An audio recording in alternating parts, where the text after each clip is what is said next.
ಪ್ರಚಲಿತ ಘಟನೆಗಳು ಕನ್ನಡಪ್ರಭ ದಿನಪತ್ರಿಕೆಯಿಂದ. ಗ್ರೇಟರ್ ಬೆಂಗಳೂರು ಪ್ರಾಧಿಕಾರದ ಮುಖ್ಯ ಆಯುಕ್ತರು ಮಹೇಶ್ವರ ರಾವ್. ರಾಜ್ಯ ಐಟಿ-ಬಿಟಿ ಸಚಿವ ಪ್ರಿಯಾಂಕ ಖರ್ಗೆ, ರಾಜ್ಯ ಕೌಶಲ್ಯಾಭಿವೃದ್ಧಿ ಸಚಿವ ಶರಣಪ್ರಕಾಶ ಪಾಟೀಲ, ಹುಬ್ಬಳ್ಳಿ ಜಿಲ್ಲಾ ಉಸ್ತುವಾರಿ ಹಾಗೂ ಕಾರ್ಮಿಕ ಸಚಿವ ಸಂತೋಷ್ ಲಾಡ್, ಉತ್ತರ ಪ್ರದೇಶದ ಮುಖ್ಯಮಂತ್ರಿ ಯೋಗಿ ಆದಿತ್ಯನಾಥ್, ಕೇಂದ್ರ ರೈಲ್ವೆ ಮತ್ತು ಜಲಶಕ್ತಿ ಖಾತೆ ರಾಜ್ಯ ಸಚಿವ ವಿ ಸೋಮಣ್ಣ, ಆಂಧ್ರಪ್ರದೇಶದ ಉಪಮುಖ್ಯಮಂತ್ರಿ ಪವನ್ ಕಲ್ಯಾಣ್, ವಿಧಾನಸಭಾ ಅಧ್ಯಕ್ಷರು ಯುಟಿ ಖಾದರ್. ಈ ಬಾರಿಯ ಮೈಸೂರಿನ ಐತಿಹಾಸಿಕ ದಸರಾ ಜಂಬೂ ಸವಾರಿ ಮೆರವಣಿಗೆಯಲ್ಲಿ ರಾಜೀವ್ ಗಾಂಧಿ ಆರೋಗ್ಯ ವಿಜ್ಞಾನಗಳ ವಿಶ್ವವಿದ್ಯಾಲಯ RGUHS ಪ್ರದರ್ಶಿಸಿದ ಆರೋಗ್ಯಪೂರ್ಣ ಮನಸ್ಸು ನಶಾಮುಕ್ತ ಕ್ಯಾಂಪಸ್ ಪರಿಕಲ್ಪನೆಯ ಸ್ತಬ್ಧ ಚಿತ್ರಕ್ಕೆ 2ನೇ ಬಹುಮಾನ ಬಂದಿದೆ. ಕೇಂದ್ರ ಹಾಗೂ ರಾಜ್ಯ ಹಾಗೂ ವಿವಿಧ ನಿಗಮಗಳ ವಿಭಾಗದಲ್ಲಿ ವಿವಿಗೆ ಈ ಪ್ರಶಸ್ತಿ ಬಂದಿದೆ.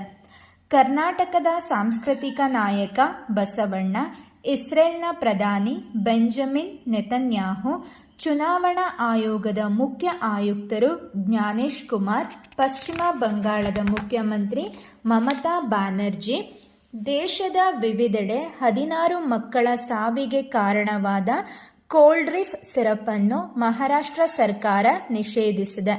ಈ ಮೂಲಕ ಮಧ್ಯಪ್ರದೇಶ, ತಮಿಳುನಾಡು ಮತ್ತು ಕೇರಳದ ಬಳಿಕ ಇದನ್ನು ನಿಷೇಧಿಸಿದ 4ನೇ ರಾಜ್ಯವಾಗಿದೆ.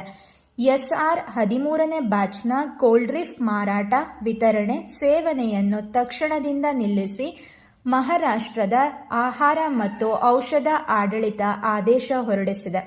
ACC ಏಷ್ಯಾ ಕ್ರಿಕೆಟ್ ಮಂಡಳಿ ಏಷ್ಯನ್ ಕ್ರಿಕೆಟ್ ಕೌನ್ಸಿಲ್ನ ಮುಖ್ಯಸ್ಥ ಮೊಹಸಿನ್ ನಖ್ವಿ, ಭಾರತದ ಆಲ್ರೌಂಡ್ ಆಟಕ್ಕೆ ಶರಣಾದ ಪಾಕಿಸ್ತಾನ. ICC ಮಹಿಳಾ ಏಕದಿನ ವಿಶ್ವಕಪ್, ಪಾಕಿಸ್ತಾನ ವಿರುದ್ಧ ಭಾರತಕ್ಕೆ 88 ರನ್ ಜಯ. ಭಾರತದ ನಾಯಕಿ ಹರ್ಮನ್ ಪ್ರೀತ್ ಕೌರ್, ಪಾಕ್ ನಾಯಕಿ ಫಾತಿಮಾ ಸನಾ. ಇರಾನಿ ಕಪ್ ಗೆದ್ದ ವಿದರ್ಭ. 3 ಬಾರಿ ಇರಾನಿ ಕಪ್ ಆಡಿದ್ದು 3 ಬಾರಿಯೂ ಚಾಂಪಿಯನ್.